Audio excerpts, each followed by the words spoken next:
রোদ, এত টেম্পারেচার, মনে হচ্ছে গা চলছে, প্লাস এনফিল্ডের হিট। পাটা তো আজকে জুতো পরে নেই, পুরো পাটা মনে হচ্ছে পুড়ে গেল, এত হিট ছিল। হ্যাঁ, শর্টকাট নিতে গিয়ে একটা বিপদে পড়লাম।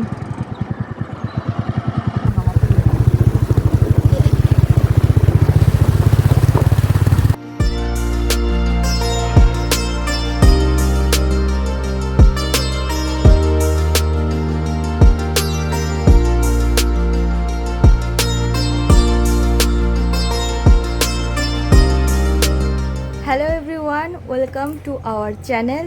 আজ হচ্ছে মহাসপ্তমী। কালকে অনেক রাত পর্যন্ত আমরা ঠাকুর দেখেছি, প্রায় রাত 2টোর সময় বাড়ি এসেছি। খুবই টায়ার্ড হয়ে পড়েছিলাম। আজকে তো ঘুম থেকে উঠতে উঠতে 10টা বেজে গেছে, এখন বাজে 12টা। তো আমরা এখন রানাঘাট থেকে যাচ্ছি ভীমপুর। তো চলো যাওয়া যাক। বাড়ি থেকে বেরিয়ে আমরা কালীনারায়ণপুর ব্রিজ ক্রস করে আমরা বীরনগর হয়ে বাড়ি যাব। আর নদীর দিকে তাকিয়ে দেখো কত জল। এবছর অন্যান্য বাড়ির তুলনায় অনেক বেশি বৃষ্টি হয়েছে, প্রত্যেকটা নদী এরকম ভর্তি জলে। আর গ্রামের সৌন্দর্য এটাতেই ভালো লাগে, দেখো কত সুন্দর লাগছে নদী এবং তার পাশের এই সবুজ গাছগুলো। এই দেখো, আমরা শর্টকাট রাস্তা দিয়ে যাব, আর এটা হচ্ছে কালীনারায়ণপুর স্টেশন। এখান থেকে আমরা যাতায়াত করি, এই শর্টকাট দিয়েই করি, না হলে অন্তত আবার 1 কিলোমিটার ঘুরে যেতে হয়। উল্টো সাইডে রাস্তা আছে, বাট ওই দিক দিয়ে গেলে পর অনেকটা বেশি ঘুরতে হয়, আর এই দিক দিয়ে শর্টকাট। আর এখানে দেখো পানি ফলের, পাহাড়ের এই সাইডে পানি ফলের চাষ হয় বর্ষার জল জমে। চলো দেখাচ্ছি। এই দেখো ট্রেন যাচ্ছে।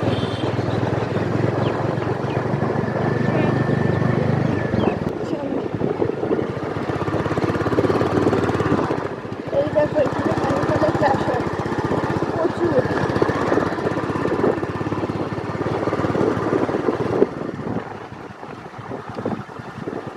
কিন্তু রাস্তা কই? এই তো মনে হচ্ছে রাস্তায় বন্যা হয়ে গেছে। কিন্তু যাওয়া যাবে, যাওয়া যাবে, যাওয়া যাবে। আই থিঙ্ক ওই যে ওরা চলে যাচ্ছে, যেতে পারবা? ও মাই গড, গাড়িটা কাদা হয়ে যাবে। তাহলে কি ঘুরে যাবো আবার? হ্যাঁ, শর্টকাট নিতে গিয়ে একটা বিপদে পড়লাম।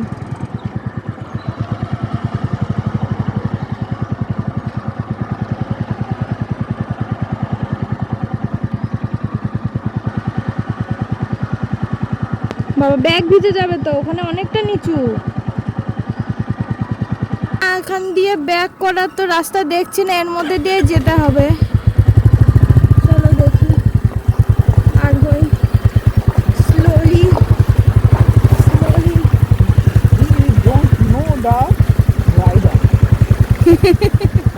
বর্ষার জলে ও বলে পা নামাতে।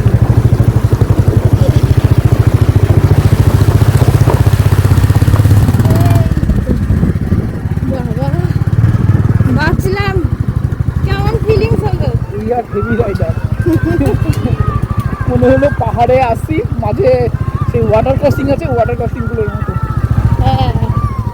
বর্ষার জল পেরিয়ে আমরা অবশেষে বড় রাস্তায় উঠেছি। আর এই দেখো, বলতে বলতে আমরা বাতকুল্লা প্রবেশও করে ফেলেছি। এটা হলো বাতকুল্লার শুরুতেই একটা বড় পুজো মণ্ডপ, ভাদুরী নবোদয় সংঘ স্কুল মাঠের পুজো এটা।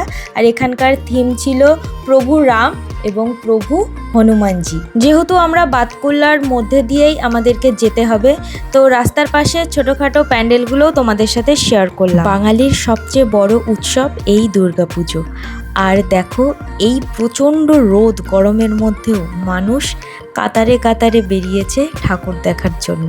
কেউ বাইকে, কেউ টোটোতে, কেউ হেঁটে। মানুষের আনন্দ দেখলেও বেশ ভালো লাগে। আর এটা হলো বাতকুল্লার রোডের একদম পাশেই ইউনাইটেড ক্লাব। এখানে বাঁশের তৈরি বিভিন্ন জিনিস দিয়ে পুজো মণ্ডপ সাজিয়েছে।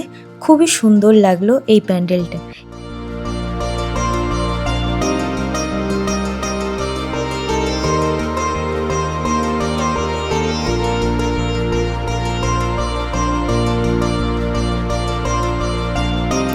বাঁশ গাছের পাতা, ছাল, ছোট ছোট কুঞ্চি, বড় বাঁশ সব কিছু দিয়েই এরকম সুন্দর কারুকার্য তৈরি করেছে শিল্পী। আর প্রতিমা তো দেখতেই পাচ্ছ, জাস্ট চোখ ধাঁধিয়ে যাচ্ছে সামনে থেকে, যে দেখতে যে এত ভালো লাগছে নিজে না দেখলে কখনোই বুঝবে না। তো যাই হোক, এখান থেকে ঠাকুরটা দর্শন করে আমরা বেরিয়ে গেছি, যেহেতু বাইরে প্রচণ্ড ভিড় ছিল, গাড়ি রাখারও একটু সমস্যা হচ্ছিল বলে প্রত্যেকটা পুজো মণ্ডপের ভেতরে আমরা যেতে পারিনি। আর বাড়িতে ফেরারও একটু তাড়া ছিল। তো চলো বাকি রাস্তা যাওয়া যাক। 2000 years later. বাতকুল্লা পেরোলাম, মনে হচ্ছে যেন যুদ্ধ করে বাড়ি ফিরলাম। এই রাস্তাটুকু ছিল মাত্র 2 কিলোমিটার, আর আমাদের সময় লেগেছে প্রায় 1 ঘন্টা। 1 ঘন্টা। এত জ্যাম আর এত রোদ, এত টেম্পারেচার, মনে হচ্ছে গা চলছে, প্লাস এনফিল্ডের হিট। হ্যাঁ। পাটা তো আজকে জুতো পরে নেই, পুরো পাটা মনে হচ্ছে পুড়ে গেল, এত হিট ছিল। আর খুব ভিড় বাতকুল্লার মধ্যে, খুব ভিড়, সম্ভব না বাইক নিয়ে আসা। বাইক নিয়ে আসা সম্ভব না। আর বাতকুল্লা এত ভিড় হয়, এই কারণে বাতকুল্লায় আসতে একটু ইচ্ছা করে না, সত্যি কথা বলছি। আর আমরা কদিন বাতকুল্লা দিয়ে না আসাই ঠিক, তাই না? আর আমরা যতবারই বাতকুল্লা আসি, এই খামাশিউল মোড়ের কাছে মিঠুনদার চায়ের দোকান একবার চা খেয়ে তারপরে যাই, কারণ আমি যত চা খেয়েছি এই লোকালিটিতে, এই মিঠুনদার চা সব থেকে বেস্ট। তোমরা নদীর আশেপাশে যদি বাড়ি হয়, যদি কৃষ্ণনগর আসো, তাহলে একবার এই মিঠুনদার চা ট্রাই করো। খামাশিউলিতে। এবং খামাশিউলের মোড়ে, হ্যাঁ, তাই তো, যে রাস্তাটা চলে গেল চিত্তশালীর দিকে, ঠিক রাস্তা তার আগে আরেকটু এগিয়ে এসে বাহাতে। চলো তাহলে চাটা খাই।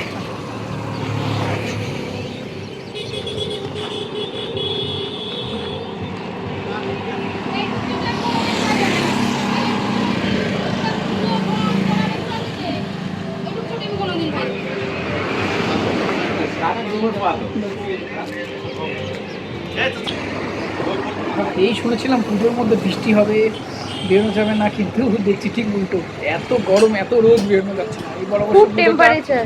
অনেক আর্লি, অন্যান্যবার অক্টোবরের ফার্স্ট উইকে হয়, এখন এটা তো সেপ্টেম্বরের লাস্ট উইকে পুজো, হিটও প্রচুর এবার। তবে থ্যাংক গড যে বৃষ্টিটা নেই, বৃষ্টি হলে তো তাও তো রোদে মানুষ বেরোচ্ছে, বৃষ্টি হলে মানুষ বেরোতেই পারতো না, তাই না? কারণ এবছর যা বৃষ্টি হচ্ছে, এত বৃষ্টি, মানে লাস্ট 3 মাস ধরে কন্টিনিউয়াসলি বৃষ্টি।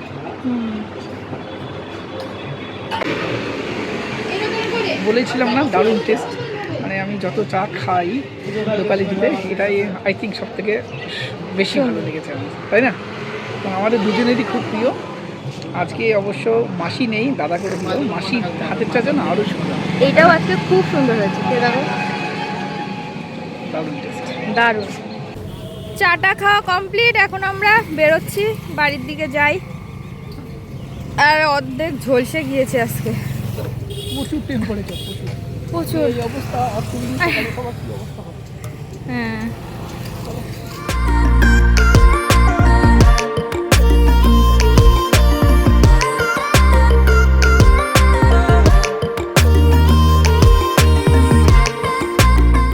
আমরা বাড়ি চলে এসেছি মোটামুটি 3:30 নাগাদ।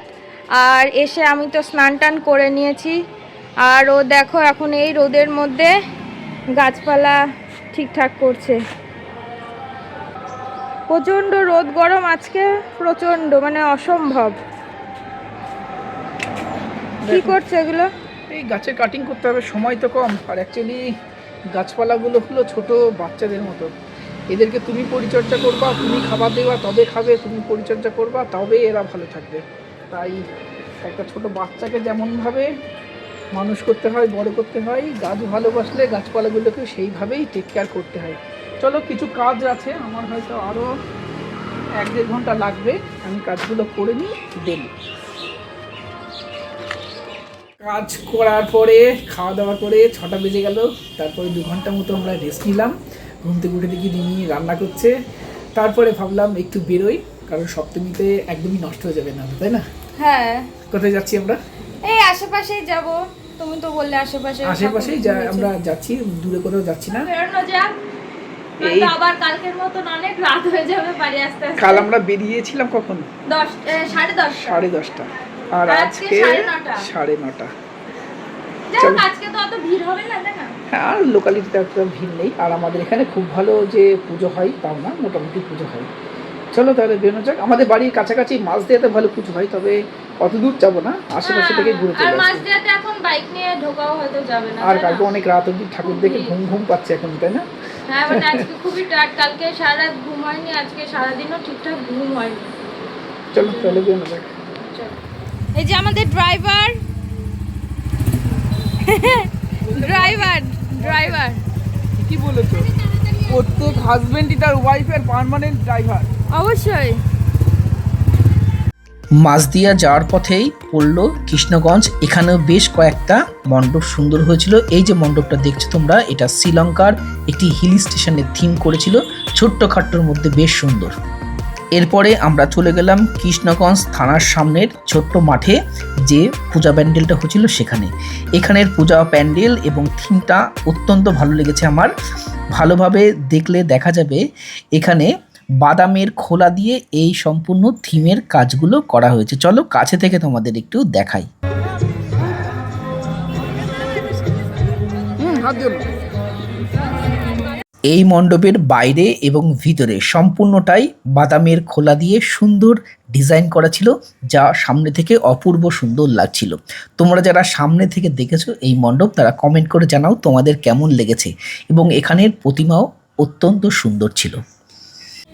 এখানে আমরা বাইক রাখলাম, এবার যাব মাঝদিয়া মাঠে, যে ঠাকুরটা আছে ওটাই দেখবো আমাদের প্ল্যান। বাদ বাকি ভেতরে যাওয়া যাবে না, কারণ প্রচণ্ড ভিড়, আর আমরা 3 জনে আছি, গাড়ি নিয়েও বাইক নিয়েও যাওয়াটা ইম্পসিবল ব্যাপার। চলো।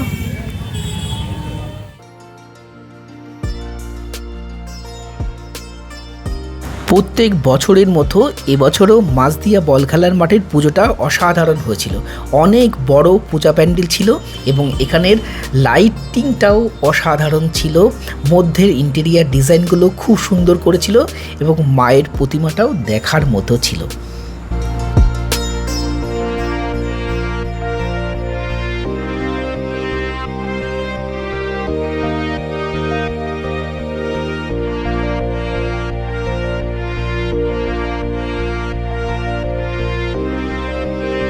পুজো মণ্ডপ থেকে বেরিয়েই দেখি পাশেই রয়েছে এত বড় একটা নাগরদোল্লা, আর মেলাতে নাগরদোল্লা থাকবে আর আমরা উঠবো না, সেটা তো হতেই পারে না।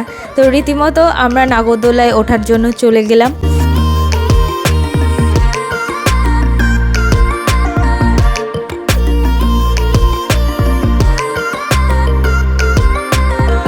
এরপর ম্যান্ডেটরি ফুচকা খেয়ে নিলাম আমরা। আর মাঝদিয়াতে অনেক ভালো ভালো পুজো হয়, তবে আমাদের হাতে বেশি টাইম ছিল না, সেই জন্য আমরা বাকি পুজোগুলো দেখতে পারিনি। আর রাস্তায় যাওয়ার পথেই এই প্যান্ডেলটা বেশ ভালো লাগছিল দেখতে, তো আমরা নিচে নেমে একটু মায়ের দর্শন করলাম, দেন আবার বাড়ির পথে রওনা দিলাম।